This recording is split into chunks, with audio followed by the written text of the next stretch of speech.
ഭാഗവതത്തിലെ ഏറ്റവും മർമ്മ പ്രധാനമായിട്ടുള്ള ഭാഗം. ശരിക്കും ഭാഗവതം എന്ന് പറഞ്ഞു കഴിഞ്ഞാൽ നമ്മളെല്ലാം പറയുന്നത് എന്താണ്? ഭഗവാന്റെ കഥകൾ എന്നാണ് പറയുക. നോക്കിക്കഴിഞ്ഞാൽ ഭഗവാന്റെ കഥകളാണോ ശരിക്ക്? ഭക്തന്മാരുടെ കഥകളാണ് കൂടുതലും, അല്ലെ? ധ്രുവന്റെ കഥ, പ്രഹ്ലാദന്റെ കഥ, വൃത്രാസുരന്റെ കഥ എന്നിങ്ങനെ അങ്ങനെ കിടക്കും. ഭക്തന്മാരുടെ കഥയാണ്. അപ്പം ഇവിടെ ധ്രുവൻ ഭാഗവതം 12 സ്കന്ധങ്ങളുണ്ടെങ്കിൽ ആ 12 ശ്ലോകങ്ങളിലൂടെ ഭംഗിയായിട്ട് ഭാഗവതത്തിന്റെ മതത്തെ കാണിച്ചു തരുന്നു.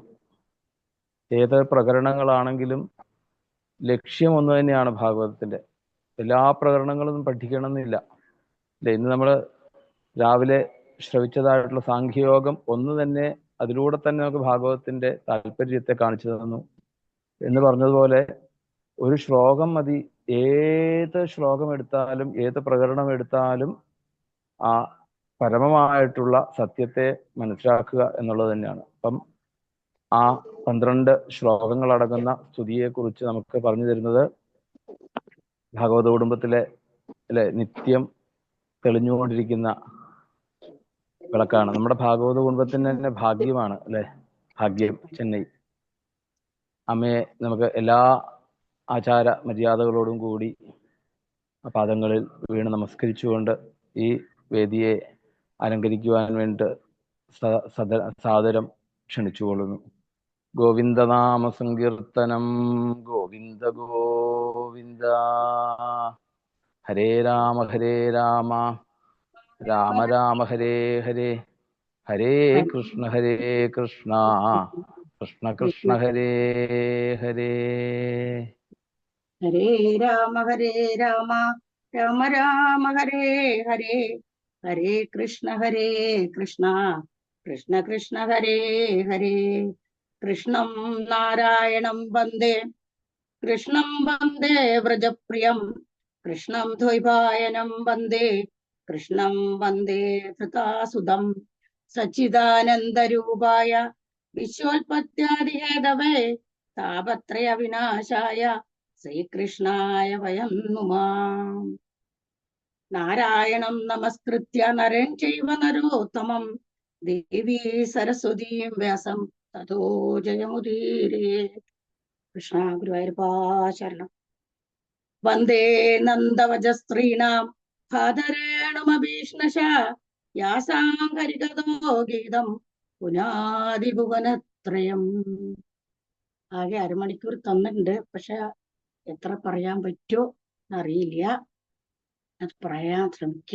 ഒരു എന്താ പറയാന്ന് അറിയില്ല, പക്ഷെ എന്തെങ്കിലും പറയണമല്ലോ. ഭഗവാന്റെ കാര്യങ്ങളല്ലേ എന്ന് ആലോചിച്ചുകൊണ്ട് ഇന്നലെ ആലോചിച്ചു. പക്ഷെ ഇന്നലെ ഒട്ടും അതിലേക്കൊന്നും കടക്കാനൊന്നും പറ്റിയില്ല. എന്നാലും ഭഗവാനല്ലേ, അതൊക്കെ നമ്മുടെ സജ്ജനങ്ങൾ കുടുംബമില്ലേ, ഭാഗവത ഉപാസന കുടുംബം എന്തു പറഞ്ഞാലും സന്തോഷത്തോടെ സ്വീകരിക്കുന്നുള്ള ഒരു ദൃഢനിശ്ചയത്തോട് കൂടിയിട്ട് ഭഗവാന്റെ, അതായത് ധ്രുവന്റെ സ്തുതി പറയാന്ന് ആലോചിച്ചിരിക്കുകയാണ്.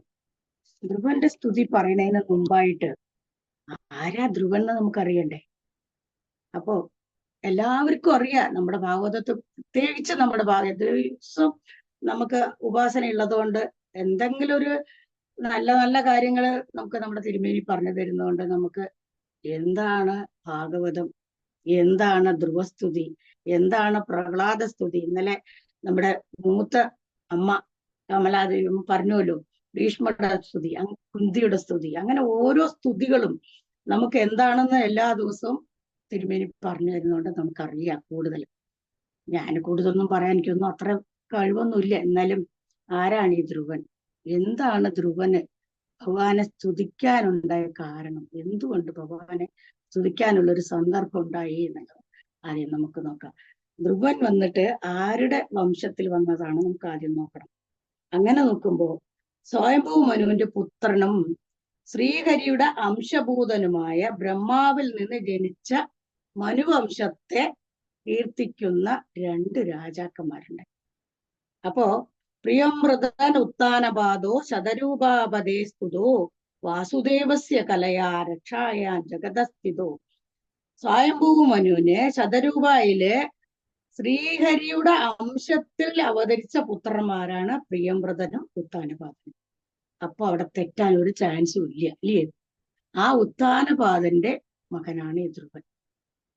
അപ്പൊ ധ്രുവനെ പറ്റിയൊരു നമുക്കൊരു ഐഡിയ കിട്ടും. പക്ഷേ ഇത്രയൊക്കെ നല്ല രാജാവിന്റെ മകനായി ജനിച്ചിട്ടും എന്തുകൊണ്ട് ധ്രുവൻ ബാലകനായിരിക്കുമ്പോ തന്നെ ഭഗവാനെ കാണണം എന്നുള്ള ഒരു തോന്നൽ മനസ്സിലുണ്ടായി? എന്തായിരിക്കും അതിന്റെ കാരണം? അപ്പോ ഞാന് രാവിലെ ആലോചിച്ചു, എവിടെ നിന്നാണ് നമ്മുടെ കുടുംബം തുടങ്ങുന്നതെന്ന് ആലോചിച്ചു, അല്ലേ? അപ്പോ കുടുംബത്തിൽ നിന്നൊക്കെ എല്ലാവിധ സന്തോഷങ്ങളും ദുഃഖങ്ങളും കിട്ടുന്നത്. അപ്പൊ അതുപോലെ ധ്രുവന് തന്റെ കുടുംബത്തിൽ നിന്ന് കിട്ടിയ അതിന് ദുഃഖം എന്ന് പറയാൻ പറ്റില്ല, രണ്ട് വിധത്തിൽ നമ്മൾ എടുക്കണം. ഒന്ന് ഒരു സുഖമായിട്ട് കൊടുക്കണം. ഒന്ന് സുഖം പറഞ്ഞാല് ഭഗവാനെ കാണാൻ പറ്റിയതൊരു സുഖം. അടുത്തത് ദുഃഖം പറഞ്ഞാല് കാട്ടിൽ പോയി തപസ് ചെയ്യേണ്ടി വന്ന കാര്യം. അത് കിട്ടാൻ എന്താ കാരണം പറഞ്ഞാല് ഈ ഉത്താനപാദന മഹാരാജാവിന്റെ, അതായത് ആ കുടുംബത്തില് സത്വ രജോ ഗുണങ്ങൾ ഉണ്ടായിരുന്നു, തമോ ഗുണങ്ങൾ 3 ഉണ്ടായിരുന്നു എന്നുള്ളതാണ് അതിൻ്റെതായ അർത്ഥം.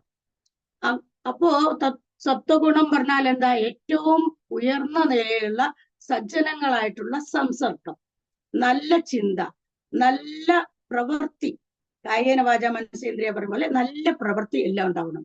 അങ്ങനെ ഉള്ള ഒരാളും അവിടെ ഉണ്ടായിരുന്നു.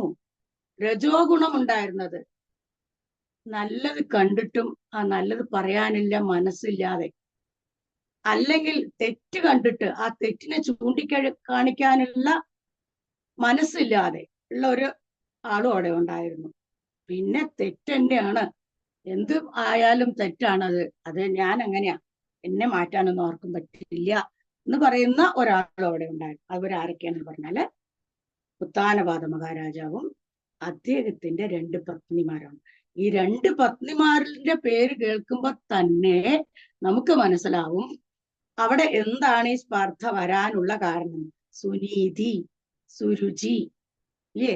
രുചി പറഞ്ഞാൽ എന്താ? തമോ ഗുണം. നമ്മുടെ നാക്കിന് അടക്കാൻ പറ്റാതിരിക്കുമ്പോഴാണ് ആ രുചിയുടെ വഴിക്ക് നമ്മൾ പോകുന്നത്. അതുപോലെ സുനീതി, നീതി, നല്ലൊരു സത്യം, ധർമ്മം, ക്ഷമ, അതെല്ലാം ഉള്ളൊരു വ്യക്തി, അതായത് സത്വഗുണമുള്ള വ്യക്തി.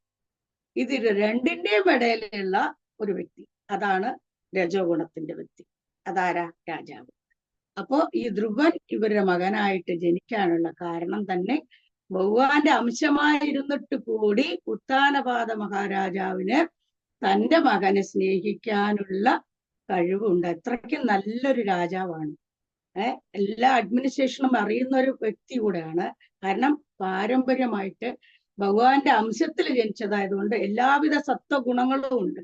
എങ്കിലും തന്റെ രുചിക്കനുസരിച്ച്, അതായത് ഒരു ഭാര്യയുടെ രുചിക്കനുസരിച്ച് ജീവിക്കുന്ന ഒരു രാജാവായിരുന്നു ഉത്താനപാദര് എന്നുള്ളതാണ് ഇവിടെ നമുക്ക് ഭാഗവതം നമ്മളെ കാണിക്കുന്നത്. എന്തുകൊണ്ടെന്നാല് നമ്മൾക്ക് നല്ലതും ചീത്തയും തിരിച്ചറിയാനുള്ള കഴിവ് ഉണ്ടെങ്കിൽ ആ നല്ലതിന് മാത്രം എടുക്കാനുള്ള ബുദ്ധി നമുക്കുണ്ടാവണം. അതില്ലാതെ ഈ രാജാവിന് പോയി എന്ന് കാണിക്കാനാണ് ഈ ധ്രുവന്റെ കഥ. പിന്നെ നമ്മളിപ്പോ കടക്കാൻ പോകുന്നത്, ധ്രുവൻ എന്തിനാണ് സ്തുതിച്ചത് ഭഗവാനെ? എന്തായിരിക്കും ധ്രുവൻ സ്തുതിക്കാനുള്ള കാരണം എന്നാണ് നമുക്ക് നോക്കേണ്ടത്. അത് കാരണം എന്താ പറഞ്ഞാല് അവിടെ ഒരു സംഭവം, രാജ്യത്ത് ഒരു സംഭവം, രാജാവിന്റെ കൊട്ടാരത്തിൽ ഒരു സംഭവം നടന്നു. എന്താ വെച്ചാ അതില് ഒരു ദിവസം രാജാവ് ഇങ്ങനെ സുരുചിയായിട്ട് രസകരമായിട്ടിരിക്കുന്ന സമയത്ത്, അതായത് രാജാവിന് സുരുചിയോടാണ് ബന്ധം, സ്നേഹം എന്നെല്ലാം പറഞ്ഞുവല്ലോ ഞാൻ. അതുപോലെ തന്നെ അത്രയും ബന്ധം കൊടുക്കാതെയാണ് ഈ സുനീതി, നീതിയെ തന്റെ അരികിൽ ഇരുത്താതിരിക്കുന്ന ഒരു രാജാവ് കൂടെ ആയിരുന്നു ഉത്താനപാദൻ. അപ്പോ ഈ മകനെ ശ്രദ്ധിക്കാറേ ഉണ്ടായിരുന്നില്ല, സുനീതിയുടെ മകനായ. സുനീതി എന്ന് പറഞ്ഞാൽ ആക്ച്വലി നമ്മൾ എന്ത് മനസ്സിലാക്കണം പറഞ്ഞാല് സത്വഗുണ മൂർത്തിയാണെന്നുള്ളത് നമ്മൾ മനസ്സിലാക്കണം. അതാണ്. അപ്പോ ഭാഗവതത്തിലെ തന്നെ നാരദര് സുനീതിയെ പറ്റി പറയുന്ന 41, 42, 43 ശ്ലോകങ്ങളുണ്ട്. അതൊന്ന് വായിച്ചാലേ മതി സുനീതിയുടെ ഗുണങ്ങൾ നമുക്ക് മനസ്സിലാക്കാൻ പറ്റുമ്പോ. സമയം വളരെ കുറച്ചാണ്, അതൊന്നും ഞാൻ അങ്ങോട്ട് കടക്കണില്ല. അപ്പൊ പറഞ്ഞ ഇതിലേക്ക് വരികയാണ് പിന്നീട്. അപ്പൊ എന്ത് പറ്റി പറഞ്ഞാല് ഈ സുനീതി തനിച്ചാണ് താമസിക്കുന്നത്. അപ്പൊ അങ്ങനെ ഇരിക്കുന്ന സമയത്ത് സുനീതിയുടെ മകനായ ധ്രുവൻ ഒരു ദിവസം സുരുചിയുടെ മകൻ ഉത്താനപാദന്റെ മകൻ ഉത്തമൻ അച്ഛന്റെ മടിയിൽ ഇരിക്കുന്നത് കണ്ടപ്പോ ഈ കുട്ടിക്കും അതില് ഒന്ന് അച്ഛന്റെ അടുത്ത് കയറി ഇരുന്ന എല്ലാവരും ആഗ്രഹിക്കണല്ലേ, എല്ലാ കുട്ടികളും ആഗ്രഹിക്കുന്ന കാര്യമല്ലേ, അച്ഛന്റെ കൂടെ അമ്മയുടെ കൂടെ നമ്മൾ ജീവിക്കണം എന്നുള്ളത്. അപ്പൊ അങ്ങനെ ഇരിക്കുന്ന ആ കുട്ടി വന്നിട്ട് ഞാൻ കൂടെ അച്ഛന്റെ മടിയിൽ കയറി ഇരിക്കട്ടെ എന്ന് ചോദിക്കണം. ആ ചോദിക്കുന്ന സമയത്ത് നല്ല രാജാവായിരുന്ന എന്ത് ചെയ്യണം, അതിനെന്താ നിനക്ക് ഇരുന്നൂടെ മോനെ എന്ന് പറഞ്ഞ് ഇരുത്തുന്ന ആ കുട്ടിയുടെ മനസ്സിൽ ഒരു ആഗ്രഹമുണ്ടായി. പക്ഷെ അത് നടന്നില്ല. സുനീതി വന്നിട്ട് നിനക്ക് അച്ഛന്റെ മടിയിൽ ഇരിക്കണം എന്നുള്ളൊരു ഉണ്ടെങ്കിൽ, നിന്റെ കർമ്മഫലം അങ്ങനെ നിനക്ക് ഉണ്ടെങ്കിൽ നീ ഇപ്പോ പോയി മരിച്ച് നീ ഒരു ജന്മം എടുത്ത് എന്റെ ഗർഭപാത്രത്തിൽ വന്ന് ജനിക്കൂ, ഇപ്പൊ നിനക്ക് അതിനുള്ള ഇതില്ല എന്ന് പറയുക. അത് ഈ കുട്ടിയെ വല്ലാതെ അങ്ങ് വേദനിപ്പിച്ചു. അപ്പൊ എന്ത് ചെയ്തു പറഞ്ഞാല് എന്താ പറയേണ്ടതെന്ന് അറിയാത്തൊരു സ്ഥിതി എത്തി. ചെറിയ കുട്ടിയാണ്, ബാലകനാണ്, 5 വയസ്സ് പ്രായമുള്ളൂ. അവരോട് എന്തിനാ അമ്മ എന്നോട് ഇങ്ങനെ പറയുന്നത്, ഈ എന്റെ കുഷിയിൽ വന്ന് ജനിക്കൂ എന്ന് പറഞ്ഞതിന്റെ അർത്ഥം പോലും മനസ്സിലാവാനുള്ള പ്രായമില്ല. അങ്ങനെയുള്ള കുട്ടിയോടാണ് ഇത് പറഞ്ഞതല്ലോ. അങ്ങനെ ഇരിക്കല് അപ്പൊ കുട്ടി വന്നിട്ട് കരഞ്ഞുകൊണ്ട് തന്റെ അമ്മയുടെ അടുത്ത് പോയി. ഇവിടെയാണ് നമ്മൾ ആലോചിക്കേണ്ടത്. സാധാരണഗതിയില് സ്വപത്നിയാര് തമ്മില് വഴക്കുണ്ടായി കഴിഞ്ഞാല് അവളങ്ങനെ പറഞ്ഞു, അവളെന്റെ മകന് പറയാൻ ആരാ, ഞാനല്ലേ രാജാവിന്റെ ആദ്യത്തെ ഭാര്യ, എനിക്കല്ലേ ഇതിൽ അധികാരമുള്ളത് എന്ന് പറയേണ്ട അമ്മ ആയ സുനീതി അങ്ങനെ പറഞ്ഞില്ല. എന്താ പറഞ്ഞാല് അല്ല അത് ചെറിയമ്മ പറഞ്ഞതിൽ തെറ്റില്ലല്ലോ ഉണ്ണി, നീ ഭഗവാന് പ്രാർത്ഥിക്കേ, എന്നിട്ട് ഭഗവാൻ നിനക്ക് അതിനുള്ളതായ സന്ദർഭവും സൗകര്യവും എല്ലാം തരുമ്പോ നിനക്കത് അനുഭവിച്ചൂടെ എന്നാണ് പറഞ്ഞു കൊടുത്തത്. നല്ല കാര്യമാണ് പറഞ്ഞു കൊടുത്തത്. അപ്പോ പാലോസിബദനാത്മാ താല്പര്യം, രാജാവിന്റെ മടിയിൽ കയറണമെന്ന് നിനക്ക് താല്പര്യമുള്ളത് കൊണ്ട് നീ എന്റെ ഉദരത്തിലല്ല ജനിക്കേണ്ടതെന്ന് പറഞ്ഞില്ലേ, അതാ പറഞ്ഞ ശരിയല്ലേ. അവര് ഉദരത്തിൽ ജനിച്ചത് കൊണ്ടല്ലേ ഉത്തമന മടിയിലിരിക്കാൻ പറ്റിയത്. നീ ഞാൻ അത്ര അതായത് നല്ല പുണ്യങ്ങൾ ചെയ്തിട്ടില്ലായിരിക്കാം, അതുകൊണ്ടായിരിക്കാം നീ എന്റെ ഗർഭപാത്രത്തിൽ ജനിച്ചത്. അപ്പൊ നീ എന്ത് ചെയ്യണം പറഞ്ഞാല് നീ ഭഗവാനെ പ്രാർത്ഥിക്കുമോ എന്ന് പറഞ്ഞു കൊടുക്കും. അതാണ് ഒരു യഥാർത്ഥ ഭാര്യ, യഥാർത്ഥ അമ്മ, യഥാർത്ഥ സ്ത്രീ. ഒരു മകൻ തന്റെ മനസ്സ് കലങ്ങി വന്ന് നിൽക്കുന്ന സമയത്ത്, മനസ്സ് വിഷമിച്ചു വന്ന് നിൽക്കുന്ന സമയത്ത് ആ എരുതിയിൽ എണ്ണ ഒഴിക്കാതെ അതിനെ ശാന്തമാക്കാൻ, ഇത്രയ്ക്കും അത് കേട്ട ഉടനെ ഇതിൽ നമ്മൾ 1-2 ശ്ലോകങ്ങൾ പറയേണ്ടത്, പൊട്ടിക്കരയുണ്ട്. സുനീതി അമ്മ വന്നിട്ട് പൊട്ടി കരയുണ്ട്. പക്ഷേ ആ കരച്ചില് 5 നിമിഷം കൊണ്ട്, സെക്കൻഡ് കൊണ്ട് ഇവിടെ നിർത്തിയിട്ട് മകനോട് പറയുന്നുണ്ട്, എന്തറിയോ, നീ വന്നിട്ട് നിസ്വന്തം സ്ഫുരിതാദരോഷ്ടം സുനീതിരുത്സംഗ റുദ്ധിക്ഷ്യബാലം, കോപം വന്നിട്ട് ആ കോപത്തിന്റെ എല്ലാം അടക്കി പിടിച്ചുകൊണ്ട് ഭഗവാനെ പ്രാർത്ഥിക്കൂ, നീ ഭഗവാനെ പ്രാർത്ഥിക്കൂ എന്ന് പറഞ്ഞു കൊടുക്കുകയാണ് ചെയ്യുന്നത് കേട്ടോ. അതാണ് ഭഗവാനെ പ്രാർത്ഥിക്കാനുള്ള കാരണം എന്താ ഉണ്ടായത് എന്നുള്ളത് ചുരുക്കത്തിൽ ഒന്ന് പറഞ്ഞു എന്നുള്ളത്. എല്ലാവർക്കും എനിക്കറിയാം, ഇതില് എന്നെക്കാളും ഏറ്റവും കൂടുതൽ അറിയുന്ന അമ്മമാർ ഒരുപാടുണ്ട് നമ്മുടെ ഉപാസനയില്. കൂടാതെ നമുക്കെല്ലാ ഇത്രയും ചെറുപ്പത്തിൽ തന്നെ നമുക്ക് വേണ്ടിയതായ എല്ലാവിധ അഡ്വൈസ് എന്ന് പറയാൻ പറ്റില്ല, അതിന് ഉപദേശം എന്ന് പറയാൻ പറ്റില്ല, നന്മകൾ പറഞ്ഞു തരുന്ന ഒരു ഗുരുജിയുണ്ട്. അപ്പൊ പിന്നെ എന്റെ ചെറിയ കാര്യങ്ങളൊക്കെ അല്ലേ ഉള്ളൂ തന്നെ. അങ്ങനെ പറഞ്ഞു കൊടുത്തു. സുനീതി വന്നിട്ട് നഷ്ടപ്പെട്ട ധൈര്യത്തെ വീണ്ടെടുത്ത് മകനെ ഒരു നല്ല കാര്യത്തിലേക്ക് പറഞ്ഞു കൊടുക്കണം. അങ്ങനെയാണ് എന്നാ ശരി അമ്മ എന്നും പറഞ്ഞുകൊണ്ട് ഈ 5 വയസ്സായ കുട്ടി ഭഗവാനെ പ്രാർത്ഥിക്കാൻ വേണ്ടി, അവനറിയില്ല എങ്ങനെ ഏത് വിധത്തിൽ പ്രാർത്ഥിക്കണം എന്നുള്ള പ്രാർത്ഥനയെ അറിയില്ല വാസ്തവത്തിൽ. എന്താ കുട്ടികൾക്കറിയാം, നമ്മുടെ ഇന്നത്തെ ജനറേഷൻ എടുത്തു കഴിഞ്ഞാൽ അമ്പലത്തിൽ പോകണമെന്ന് അമ്പലത്തിൽ പോയിട്ട് കൈകെട്ടി നിൽക്കുന്ന ഒരു സമൂഹമാണ് ഇപ്പൊ നമ്മുടെ കയ്യിൽ. ഇത്രയ്ക്കും വലിയ വലിയ ആൾക്കാർ അമ്പലത്തിൽ പോയി കൈ കെട്ടി നിൽക്കണം.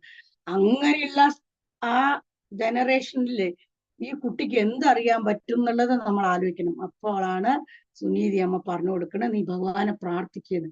അപ്പൊ പ്രാർത്ഥനയുടെ ഫലം കൊണ്ട് നമുക്ക് നല്ലത് കിട്ടും, നല്ലത് നമുക്ക് നടക്കും എന്നുള്ള ഒരു ചിന്ത ആ കുട്ടിയില്, ആ ചെറുപ്പത്തില് ഉണ്ടാക്കി കൊടുക്കുകയാണ് യഥാർത്ഥ ഒരമ്മയുടെ ഇത്. അത് നമ്മളെല്ലാവരും ചെയ്യേണ്ടതാണെന്ന് വിനീതമായി അഭ്യർത്ഥിക്കും. എന്നിട്ട് കുട്ടി അങ്ങനെ പോകണ സമയത്ത് അപ്പൊ കുട്ടി ആലോചിച്ചു, എന്തായാലും ക്ഷത്രിയനല്ലേ, അപമാനം സഹിക്കില്ല. ക്ഷത്രിയന്മാർക്ക് അങ്ങനെ ഒരു ഗുണമുണ്ട്. ഗുണമാണോ ദോഷമാണോ എന്നറിയില്ല, പക്ഷെ ക്ഷത്രിയന്മാർക്ക് അതൊരു ഗുണമുണ്ട്. അവരെന്ത് പറയും പറഞ്ഞാല്, ഇങ്ങനെ എന്ത് ദോഷകാര്യം അതായത് കേട്ടാലും അവർക്കൊരു പെട്ടെന്നൊരു അവരുടെ അഭിമാനത്തിൽ തട്ടുന്ന കാര്യത്തിൽ അവരതിനെ പ്രതികരിക്കും. അങ്ങനെ ഒരു സ്വഭാവം ഉള്ളതുകൊണ്ട്, ഇത് ക്ഷത്രിയ കുട്ടിയല്ലേ, എന്തായാലും അതിന്റെ അംശം കാണുമല്ലോ. അങ്ങനെ പുറപ്പെട്ടു വനത്തില് ഭഗവാനെ കാണാനായിട്ട് പോവുകയാണ്. അപ്പോ പോണ സമയത്ത് എവിടെ പ്രാർത്ഥിക്കണം, എന്ത് പ്രാർത്ഥിക്കണം, എങ്ങനെ പ്രാർത്ഥിക്കണം എന്നൊന്നും അറിഞ്ഞുകൂടാ. പക്ഷെ എങ്ങനെ പോണ സമയത്ത്, അതല്ലേ നമുക്ക് എപ്പോഴും ഉണ്ടല്ലോ, നമ്മളെ ഏറ്റവും മനസ്സ് വിഷമിച്ചുകൊണ്ടിരിക്കുന്ന സമയത്ത് ഭാഗവതം നമ്മൾ പഠിപ്പിക്കുന്ന ചെറിയ കാര്യങ്ങളാണ് ഇതെല്ലാം. ഫസ്റ്റ് നമ്മളെ പഠിപ്പിക്കുന്ന എന്താ, നമ്മൾ എന്തോ വിഷമിച്ചുകൊണ്ടിരിക്കണം. അപ്പൊ ഞാൻ ചിലപ്പോ ആലോചിക്കണ്ട്, ഭഗവാൻ നമുക്ക് സംഗീത കഥാകാരിയായിട്ടൊന്നും ഒന്നും നമ്മളെ ഉപദേശിക്കാറില്ല. പക്ഷേ ഒരു ഗുരുജിയുടെ അല്ലെങ്കിൽ ഒരു ഒരു നല്ല സംഘമുള്ള ഒരാളിന്റെ ഒരു രൂപത്തില് വന്ന് ഭഗവാൻ നമുക്ക് ഇത് ചെയ്യുന്ന ഉപകരിക്കുന്ന വിധത്തില് ഉപദേശങ്ങൾ തരും എന്നുള്ളത് അനുഭവം കൊണ്ട് പറയുകയാണ്. അങ്ങനെ ഇരിക്കെ നാരദര് ഈ കുട്ടിയെ അനുഗ്രഹിക്കാനായിട്ട് വരികയാണ്. എവിടെ നോക്കൂ, എല്ലാവർക്കും നാരദര് ഓരോ സമയത്തും നമുക്കറിയാം, ഓരോ ദുഃഖമായിട്ടിരിക്കുന്ന ആൾക്കാരെ സുഖത്തിലേക്കും ബുദ്ധിയിലേക്കും ജ്ഞാനത്തിലേക്കും എല്ലാം കൊണ്ടുവരാന് ആരാണ് ഉപകരിക്കുന്നത് പറഞ്ഞാൽ അടുത്തൊക്കെ വരും. പ്രഹ്ലാദന് അങ്ങനെയല്ലേ അത് കൊടുക്കുന്നത്. പ്രഹ്ലാദന് നാരദരല്ലേ കയാതുവിന്റെ വയറ്റിലിരിക്കുന്ന സമയത്ത് കൊടുക്കും. അങ്ങനെയാണ് നാരദരും ഇവിടെ വന്നിട്ട് ചോദിക്കണമെന്ന് ചോദിക്കുമ്പോ ഞാന് ഭഗവാനെ കാണാൻ പോവുകയാണെന്ന് തോന്നുന്നു. അപ്പൊ ഉണ്ണി വിചാരിക്കുന്ന പോലെയൊന്നും ഭഗവാൻ കാണാൻ പറ്റില്ല, ഭഗവാൻ അന്തര്യാമിയാണ്, കാണാൻ പറ്റില്ല എന്ന് പറഞ്ഞിട്ട്, അതായത് ഈ കുട്ടിയെ ഈ വിധത്തിലിരുന്ന് അതായത് ആ മനസ്സിന്റെ ക്ലേശത്തിലിരുന്ന് കുട്ടി സന്തോഷമായ ഒരു ഇടത്തിലേക്ക് കൊണ്ടുപോകണം എന്നുള്ള ആ സദുദ്ദേശത്തോട് കൂടിയിട്ട് നാരദരെ കുട്ടിയെ ഉപദേശിക്കണം. ആ ഉപദേശിക്കുന്ന സമയത്ത്, കാരണം ഇനിയൊന്നുണ്ട്, ഈ കുട്ടിക്ക് ദൃഢനിശ്ചയുണ്ടോ എന്ന് അറിയണമല്ലോ. ഇപ്പൊ ഭഗവാനെ കാണാൻ പോകണം എന്ന് പറഞ്ഞാൽ നമ്മളെല്ലാം ഭഗവാനെ കാണാൻ പോകണം, എല്ലാരും പോകണ്ട. പക്ഷെ പാതിയിൽ തോന്നും, ഇത് വളരെ കഠിനമാണല്ലോ, എന്നാൽ നാളെ ആവട്ടെ എന്ന് പറഞ്ഞ് നമ്മൾ തിരിച്ചു വരാൻ. അങ്ങനെയുള്ള ഇതാണോ, അങ്ങനെയുള്ള ഭക്തിയാണോ, അല്ല ഇത് ദൃഢനിശ്ചയാണോ, എന്താണെന്ന് അറിയണമല്ലോ. അതിനുവേണ്ടി 2 പരീക്ഷണങ്ങൾ നാരദർ ചോദിക്കുന്നുണ്ട്. അതിന് കുട്ടി പറയണത്, എന്തു തന്നെ ആയാലും ഞാൻ ഈ നിന്ന് പുറത്തു വരാൻ പോകുന്നില്ല, എനിക്ക് ഭഗവാനെ കണ്ടേ പറ്റും. അപ്പൊ നാരദർക്ക് മനസ്സിലായി ഈ കുട്ടി വന്ന് ദൃഢനിശ്ചയത്തോടെ പോണ്. അപ്പോ തീർച്ചയായിട്ടും ഈ ഭഗവാന്റെ സാമീപ്യം എല്ലാം ഈ കുട്ടിക്ക് എല്ലാ ഐശ്വര്യങ്ങളും കിട്ടണമല്ലോ എന്നുള്ള ഉദ്ദേശത്തോട് കൂട്ടിയിട്ട് ഭഗവാന്റെ രൂപത്തെ ഈ കുട്ടിക്ക് വർണ്ണിച്ചു കൊടുക്കണം. ഈ വർണ്ണിച്ചു കൊടുക്കുന്ന സമയത്ത് ഭഗവാൻ എന്താ പറഞ്ഞു കൊടുക്കണം പറഞ്ഞാല്, ഭഗവാൻ ഒരുപാട് രൂപങ്ങളുണ്ട്. ആ ശംഖുചക്ര കഥാകാരിയായിട്ടും പീതാംബര വസ്ത്രധാരിയായിട്ടും ഇല്ല ഉണ്ണിയായിട്ടും ദാമോദരനായിട്ടും അങ്ങനെ ഭഗവാൻ ഒരുപാട് നമുക്ക് ചിലപ്പോ നമ്മുടെ മനസ്സിൽ തോന്നി വരുമല്ലോ, ഇന്ന് കണ്ട ഭഗവാനെ ആയിരിക്കില്ല നാളേക്ക് നമ്മുടെ മനസ്സിൽ വരുന്നത് അല്ലേ. അപ്പൊ അതിനെ ഒരു ശാശ്വതമായ ഒരു സന്തോഷം ഈ കുട്ടിക്ക് കിട്ടണമെങ്കിൽ ഭഗവാന്റെ ഏത് രൂപം കാണുമെന്നും പറഞ്ഞു കുറെ ശ്ലോകങ്ങളായിട്ട് ഭഗവാന്റെ വർണ്ണിച്ചു കൊടുക്കണം. ഭഗവാൻ ആരാണ്, എന്താണ്, എങ്ങനെയാണ് ഭഗവാനെ കാണാൻ പറ്റുക എന്നുള്ള. ആദ്യം പ്രാണായാമത്തിലെ പ്രാണനോന്തരം മനസ്സ് എന്നിവിടെ ചാഞ്ചല്യ ദോഷങ്ങളെ എല്ലാം പറഞ്ഞു കൊടുത്തു. അതൊന്നും കുട്ടികളെ പോകുന്നില്ല. കുട്ടിയുടെ മനസ്സിൽ ഭഗവാനെ കാണണം, അത് ഭഗവാൻ ഏത് വിധത്തിലാണെന്നും അറിയില്ല. അപ്പൊ അതിനൊരു രൂപം കാണിച്ചു കൊടുക്കണ്ടേ. അങ്ങനെ ഭഗവാന്റെ രൂപത്തെ കാണിച്ചു കൊടുത്തപ്പോ ദൃഢനിശ്ചയമായി, എന്തായാലും ഈ ഭഗവാൻ എന്നെ പ്രസാദിക്കുന്നുള്ളത് ദൃഢനിശ്ചയമായി. അപ്പോ ഭഗവാനെ തപസ് ചെയ്തേ തീരൂ എന്നുള്ളതിലെത്തിയപ്പോ നാരദർ പറഞ്ഞു കൊടുത്തു, മധുവനത്തിലെ യമുനാതീരത്തിലുള്ള മധുവനത്തിൽ പൊയ്ക്കോളൂ, അവിടെ ശാന്തസുന്ദരമായ സ്ഥലമാണ്. ഭഗവാന്റെ ദർശനങ്ങള് പ്രത്യക്ഷത്തില് നമുക്ക് അവിടെ പോകുമ്പോ അനുഭവിക്കാൻ പറ്റുന്ന പോയവർക്ക് എല്ലാവർക്കും അറിയാം. ആ മധുവനത്തിൽ കയറി കഴിഞ്ഞാല് നമുക്ക് ധ്രുവനാവാൻ പറ്റില്ല. കാരണം നമുക്ക് അത്രയുള്ള എന്താ പറയുക, ആ ദൃഢനിശ്ചയമൊന്നും നമ്മുടെ മനസ്സിൽ, എന്റെ മനസ്സിൽ എത്തിയിട്ടില്ല എന്നാ ഞാൻ പറഞ്ഞ. ഇത് ചിലപ്പോ നമ്മുടെ സജ്ജനങ്ങൾക്ക്, ഈ ഗ്രൂപ്പിലുള്ള സജ്ജനങ്ങൾക്ക് കിട്ടിയിട്ടുണ്ടാവും. പക്ഷേ അവിടെ പോകുമ്പോൾ നമുക്ക് കിട്ടുന്ന വൈബ്രേഷൻ, അതായത് നമ്മുടെ തോട്ട്സ്, നമ്മുടെ ആത്മനിർവൃതി എല്ലാം നമുക്ക് അറിയാൻ പറ്റും. കാരണം അവിടെ പുണ്യഭൂമിയാണ്. ആ മധുവൻ എന്ന് പറയുന്നത് പുണ്യഭൂമിയാണ്. ആ പുണ്യഭൂമിയിൽ നമ്മൾ കാല് വെച്ചാല് നമ്മുടെ മനസ്സിന്, അപ്പൊ ഇത് നമ്മൾ ഈ ഭാഗവതം വായിക്കുന്ന നമുക്ക് അപ്പൊ ഓർമ്മ വരും ഭഗവാന്റെ ശംഖുചക്ര ഗദാധാരിയായിട്ട് ഭഗവാൻ ഏത് വിധത്തിൽ നിൽക്കുന്നു.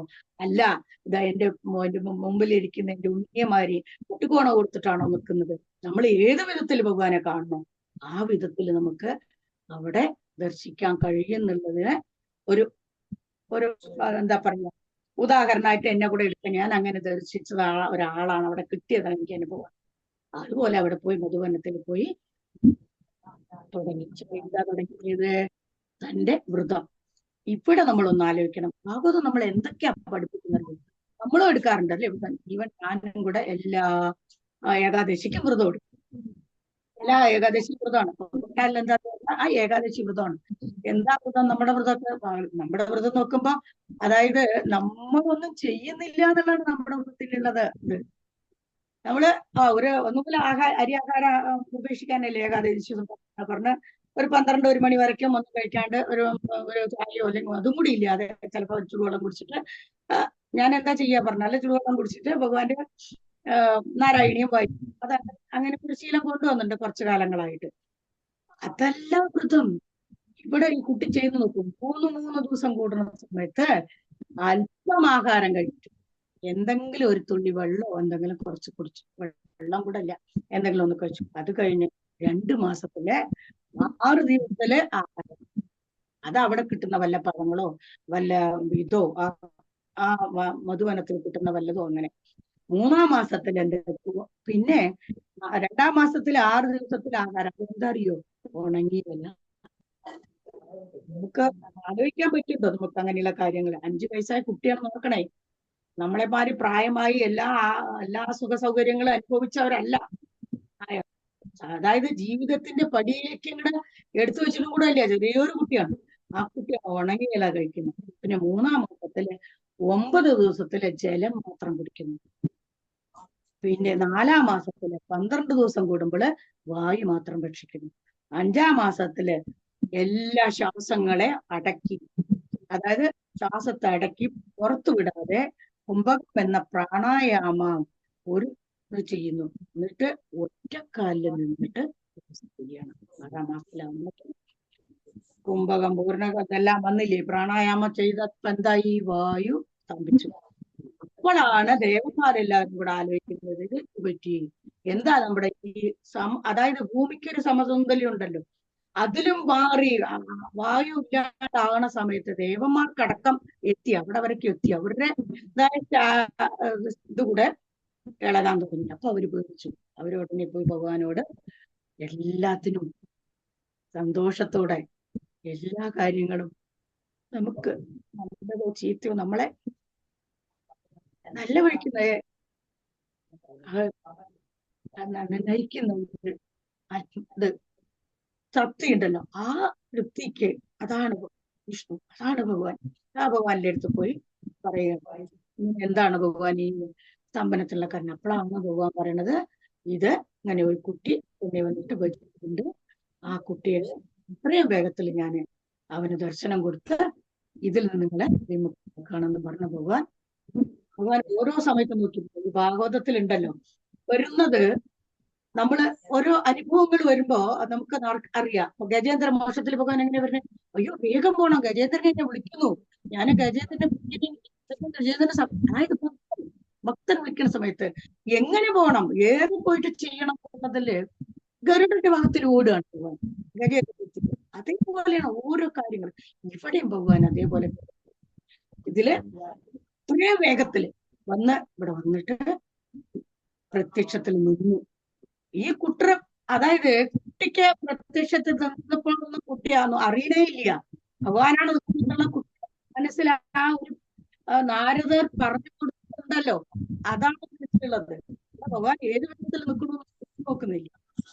ഭഗവാൻ എന്ത് ചെയ്തു? ഒന്ന് തൊട്ടപ്പോഴും കുട്ടിക്ക് അതിൻ്റെതായ ആ ശംഖുചക്ര ഗതാധാരിയെ ഒന്ന് ദർശിക്കാൻ പറ്റി. പക്ഷേ ഭഗവാൻ അടുത്ത നിമിഷം ആ രൂപത്തെ മറച്ചപ്പോഴാണ് കുട്ടി അറിയുന്നത്, അയ്യോ ഞാന് എന്താ അത് ചെയ്തത്, എനിക്കറിയാം ഞാൻ കണ്ട ഭഗവാനും ഇതും ഒന്നാണല്ലോ, എനിക്ക് പറഞ്ഞു തന്നത് ഒന്നാണല്ലോ, എന്താ അത്, എനിക്ക് അങ്ങനെ ആവാൻ പറ്റി, ഇനി എനിക്ക് കാണണം, എനിക്ക് ആ ഭഗവാനെ കാണണം പറഞ്ഞു കുട്ടി 4 പാട് നോക്കി. പക്ഷെ കിട്ടിയില്ല. അപ്പൊ ആ സമയത്താണ് ഭഗവാൻ എന്ത് ചെയ്യുന്നത്, ആ സമയത്ത് ഈ മധുവനത്തിൽ പോയി തപസ്കരിക്കാൻ പോകുന്ന സമയത്ത് ഒരു മന്ത്രം കൂടെ പറഞ്ഞു കൊടുക്കുന്നുണ്ട്. ഓം നമോ ഭഗവതേ വാസുദേവായ. നമ്മളെന്നും നിത്യം ജപിക്കേണ്ട ഒരു മന്ത്രമാണ്. എനിക്കറിയാം നമ്മുടെ ഭാഗവത ഉപാസനയിലെ എല്ലാ അമ്മമാരും എല്ലാ ഗോപഗോപിമാരും കുറെ ഗോപന്മാരുണ്ട് നമ്മുടെ ഇതിലെ ഉപാസനയില്, എല്ലാവരും ഇത് ജപിക്കുന്നവരാണെന്നറിയാം. ഗുരുവായൂർ പോകാത്ത ആരും ഉണ്ടാവില്ല, അത് എഴുതി വെച്ചിട്ടുള്ളതുകൊണ്ട് നമ്മുടെ മനസ്സിലും അത് എന്നും ഉണ്ടാവും എന്നറിയാം. അത് ജപിച്ചിട്ടിരിക്കുന്ന എല്ലാവരും എന്നുള്ളതാണ് ഇവിടെ ഭാഗവതത്തില്. അങ്ങനെ ഓരോ ചില സ്തുതികൾ നമുക്ക് കാണാൻ പറ്റും ഭാഗവതത്തില്. ഇങ്ങനെ ഓം നമോ ഭഗവതേ എന്ന് ദ്വാദശമന്ത്രം പറഞ്ഞു കൊടുത്തു.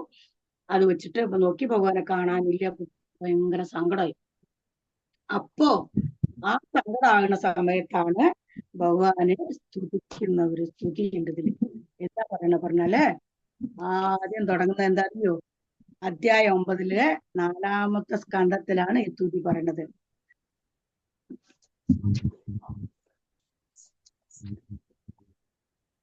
ധ്രുവവാചാണ് തുടങ്ങുന്നത്. ഇപ്പം അധികം നമ്മുടെ ഭാഗവത ഉപാസനക്കാർക്ക് ഈ ശ്ലോകം ഈ സ്തുതി വൈകാട്ടാണെന്ന് എനിക്കറിയാം. അത് ഒരു തട എന്റെ സംതൃപ്തിക്ക് വേണ്ടി വായിക്കാം. വിശ്യമമവാചമിമാം പ്രസുപ്താം സഞ്ജീവയത്യഖിലസ്വതാംന അന്യാം ച ശ്രവണത്വഗാദി പ്രാണാൻ നമോ ഭഗവതേ പുരുഷായ തുഭ്യം. സജ്ജനങ്ങളെ, പ്രാർത്ഥിക്കുന്നത് 5 വയസ്സായ കുട്ടിയാണ്. നോക്കണം നമ്മൾ ഈ സ്തുതിയെ പറ്റി നമ്മൾ ആലോചിക്കുക. കാരണം ഇതിൽ പറയുന്ന കാര്യം രാവിലെ തന്നെ ഞാൻ വിചാരിച്ചു ഈ സത്വഗുണം രജോഗുണത്തിനെയൊക്കെ പറ്റി പറഞ്ഞു. പക്ഷെ അതിന്റെ പിന്നെ എന്താണ് അയാജി വളരെ ക്ലിയർ ആയിട്ട് നമുക്ക് എല്ലാവർക്കും പറഞ്ഞു, എല്ലാവരും അത് കേട്ടതുമാണ്. പിന്നെ ഞാൻ അതിനെപ്പറ്റി കൂടുതലൊന്നും പറയേണ്ട ആവശ്യമില്ല. അപ്പോ ഈ അത് പറയുമ്പോ അതായത് എന്താ തുടങ്ങണമെന്ന്, അതായത് ആദിദൈവം അധ്യാത്മം ആദിഭൂതം നിങ്ങളുടെ അംശഭൂതങ്ങളായ ധാതുക്കളുടെ സ്വരൂപത്തെ നിങ്ങൾ വായിക്കേണ്ടത് ഞാനല്ല, എനിക്കറിയില്ലെന്നുള്ളതുകൊണ്ടല്ലേ നീ വായിച്ചോ പറഞ്ഞത്. എനിക്കറിയില്ല, തെറ്റ് വായിക്കാൻ പറ്റും.